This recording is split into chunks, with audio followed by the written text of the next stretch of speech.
So earlier I made a video about the NBA and how it's cooked right now. There is a competition problem. It seems like there's a problem with the product because a lot of people are not necessarily satisfied with what they're watching.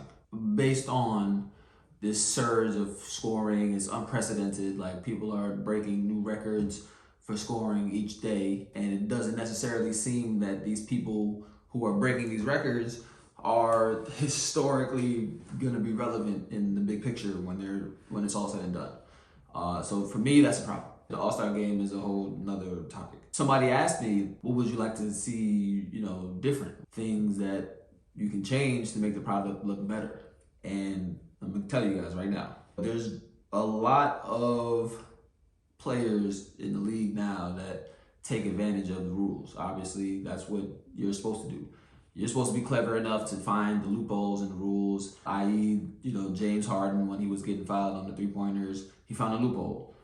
Chris Paul, when he was getting fouled on the rip-throughs, those are loopholes, and you're supposed to expose the little loopholes. So I think the first thing to save, the product and how it looks is change what we define as a foul. Obviously, I'm not a referee. I do have referee friends. Maybe I should be making this video with them, but I don't have them available right now. So we need to change what we consider fouls, right? These guys are very strategic and witty, and they can find their way around and, find their loopholes that they need to find. But if you limit those little loopholes that puts Joel Embiid at the line for 30 times a game, puts Luka at the line for 25 free throws a game, then we even the playing field a little bit. Because a lot of these guys that are scoring at these unprecedented rates, their free throw attempts are at unprecedented rates. Therefore, guys are less inclined to want to play defense. Think about how many tough-minded defensive players have value in the league right now. There's not many. Because nobody wants just a defender anymore because they don't bring value to the game. Because you can't even get physical with somebody, so why would I have you just to foul out? Why would I pay you $20 million to just foul out? But if those tough defensive-minded players started to make a comeback and they started to get the big contracts because there's less fouls, it's kind of like what's happening in football. You can't touch the receiver right now in football. So the cornerbacks, if you find a good cornerback, he's going to get paid good money because the most you can limit a wide receiver. If you have somebody that can actually limit somebody, then that's a diamond in the rough at this point. Whereas back in the day, it was a little bit easier to contain wide receivers because you could touch them up a little bit. So now in the NBA, you can't even touch a guy up. So there's really no need for defensive presence. You really just need scoring because that's what a game is. So if you just change what we consider a foul, it puts guys on the line less, right? So you have less of those huge outbreaks of people scoring 70 and you're looking at them like, he scored 70? You know what I mean? Back in the Jordan didn't even score 70. You know what I mean? Think about how crazy that is. Michael Jordan LeBron didn't even get to score 70. But some of these guys get to do it. So, you got to limit the loopholes that people have found. And two, I play overseas, so I'm used to the defensive 3-second rule. It doesn't exist over here. And the scorers over here, you have to be so talented, bro. Like, not only the physical aspect, but you have to be so skilled and so smart. And you have to anticipate so much. Not saying that you don't in the league, but everybody knows in the league, all you got to do is beat your man. If you beat your man in the league, you got to dunk or a layup.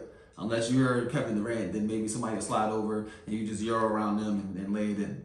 Over here, you beat your man, you got to beat the next man, and you got to beat the man that's helping that next man. So the defenses are able to do so much over here because, and it's more complex over here because there's not that 3-second in the lane rule. So maybe the NBA should start thinking about taking out that rule, and we'll really see who is an elite scorer and who really is on that next level of scoring. Now, I'm not saying that these guys are not going to be able to score.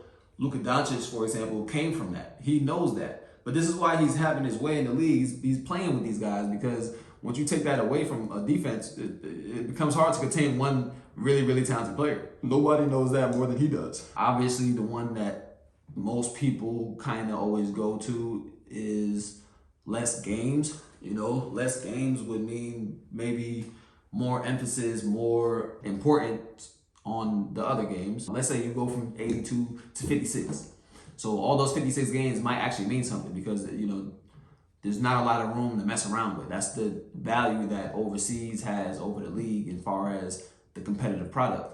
When you only play 40, 50 games a year, you got to go hard in every game. Every game you got to be super locked in. The scout report you got to be laser focused on because you don't have too many of these and every game matters. There's a big difference between 30 and 10 and 15 to 25. But then when you start talking about less games, you start talking about less money too. So I understand why people wouldn't want that. You know, the TV deals and players' contracts, you know, compromising of a lot of the media money that's going around in basketball. Less games equals less money, and everybody loses in that situation. So I understand that probably will never happen. But as a fan, from the outside looking in, the fan point of view, I can see that making sense. So, you know, those are 3 quick fixes that the league could do. Let me know what you guys think. If I missed any, write in the comments, like the video, subscribe to the page. Till next time.